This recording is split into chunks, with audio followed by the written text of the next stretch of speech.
നമസ്കാരം. വെട്ടൻ ന്യൂസ് എക്സ്പ്രസ്സിലേക്ക് സ്വാഗതം. കേരള വ്യാപാരി വ്യവസായ ഏകോപന സമിതിയുടെ സംസ്ഥാന വ്യാപക കടയെടുപ്പ് സമരം തിരൂരിൽ തുടങ്ങി. രാത്രി 8 വരെ സമരം തുടരും. വ്യാപാരികൾ നേരിടുന്ന പ്രശ്നങ്ങൾ പരിഹരിക്കണമെന്നാവശ്യപ്പെട്ടാണ് സമരം. വ്യാപാരി വ്യവസായ ഏകോപന സമിതി നടത്തുന്ന വ്യാപാര സംരക്ഷണ യാത്രയുടെ സമാപന ദിവസമാണ് കടയെടുപ്പ് സമരത്തിന് ആഹ്വാനം ചെയ്തിരിക്കുന്നത്. വ്യാപാരി വ്യവസായ ഏകോപന സമിതിയുടെ നേതൃത്വത്തിലുള്ള കടയെടുപ്പ് സമരം പ്രതിസന്ധിയിലായ വ്യാപാരികളുടെ വെല്ലുവിളിയാണെന്ന് കേരള വ്യാപാരി വ്യവസായി സമിതി തിരൂർ ഏരിയ കമ്മിറ്റി പറഞ്ഞു. ഓൺലൈൻ വ്യാപാരവും വഴിയോര കച്ചവടവും മൂലം പ്രതിസന്ധിയിലായ വ്യാപാരികളെ വീണ്ടും നഷ്ടത്തിലാക്കാനേ കടയെടുപ്പ് സമരം ഉപകരിക്കുമെന്നും നേതാക്കൾ പറഞ്ഞു.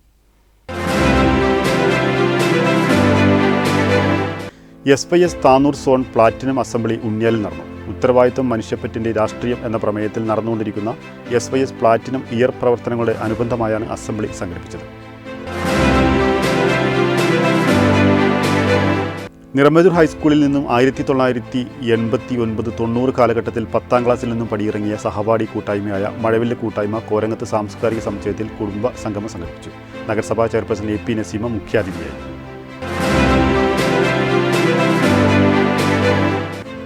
പറവണ്ണ പുത്തങ്ങാടിയിൽ 20 പവൻ സ്വർണ്ണാഭരണങ്ങൾ മോഷണം പോയതായി പരാതി. പുത്തങ്ങാടി സ്വദേശി പള്ളാത്ത് ജാബിറിന്റെ വീട്ടിലാണ് മോഷണം നടന്നത്.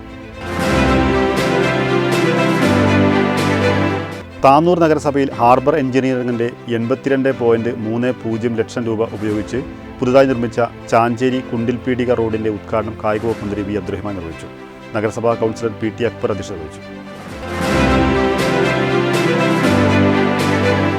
VR നായനാർ സ്മാരക ഗ്രന്ഥാലയം കേവലം പരിണാമ സിദ്ധാന്തത്തിന്റെ ഉപജ്ഞാതാവ് ചാൾസ് ഡാർവിൻ ദിനം പുത്തൻതെരു AMLP സ്കൂളിൽ സംഘടിപ്പിച്ചു. നിരവധി പ്രവർത്തകർ പങ്കാളികളായി.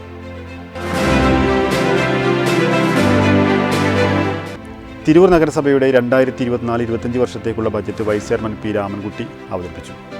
63,87 ലക്ഷം രൂപ വരവും 52,81 ലക്ഷം രൂപ ചിലവും 11.05 കോടി രൂപ മിച്ചവും കാണിക്കുന്ന ബജറ്റാണ് കൗൺസിൽ ഹാളിൽ നഗരസഭ വൈസ് ചെയർമാൻ P. രാമൻകുട്ടി അവതരിപ്പിച്ചത്.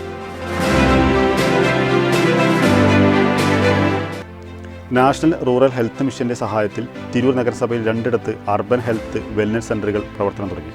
നഗരസഭയിലെ മയിലാടിക്കുന്നിലും നടുവിലങ്ങാടിയിലുമുള്ള സെന്ററുകൾ ET മുഹമ്മദ് ബഷീർ MP ഉദ്ഘാടനം ചെയ്തു.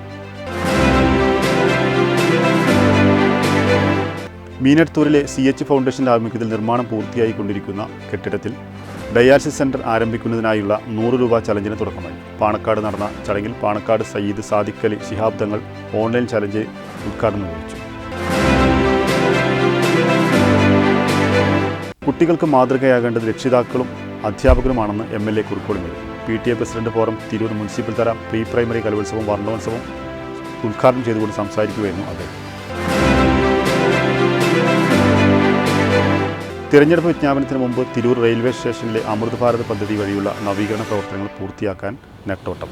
പ്രധാന കവാടത്തിൻ്റെ മോടികൂട്ടൽ, ലിഫ്റ്റ് മേൽപ്പാലം, പ്ലാറ്റ്ഫോം ഉയർത്തൽ, വൈദ്യുതീകരണ പ്രവൃത്തികൾ, മേൽക്കൂര സ്ഥാപിക്കൽ തുടങ്ങിയ പണികളെല്ലാം തീർക്കാനാണ് കരാറുകാർ നെട്ടോട്ടം വരുന്നത്. ഇതോടെ ഈ വാർത്താ ബുള്ളറ്റിൻ പൂർണ്ണമാവുന്നു. നന്ദി, നമസ്കാരം.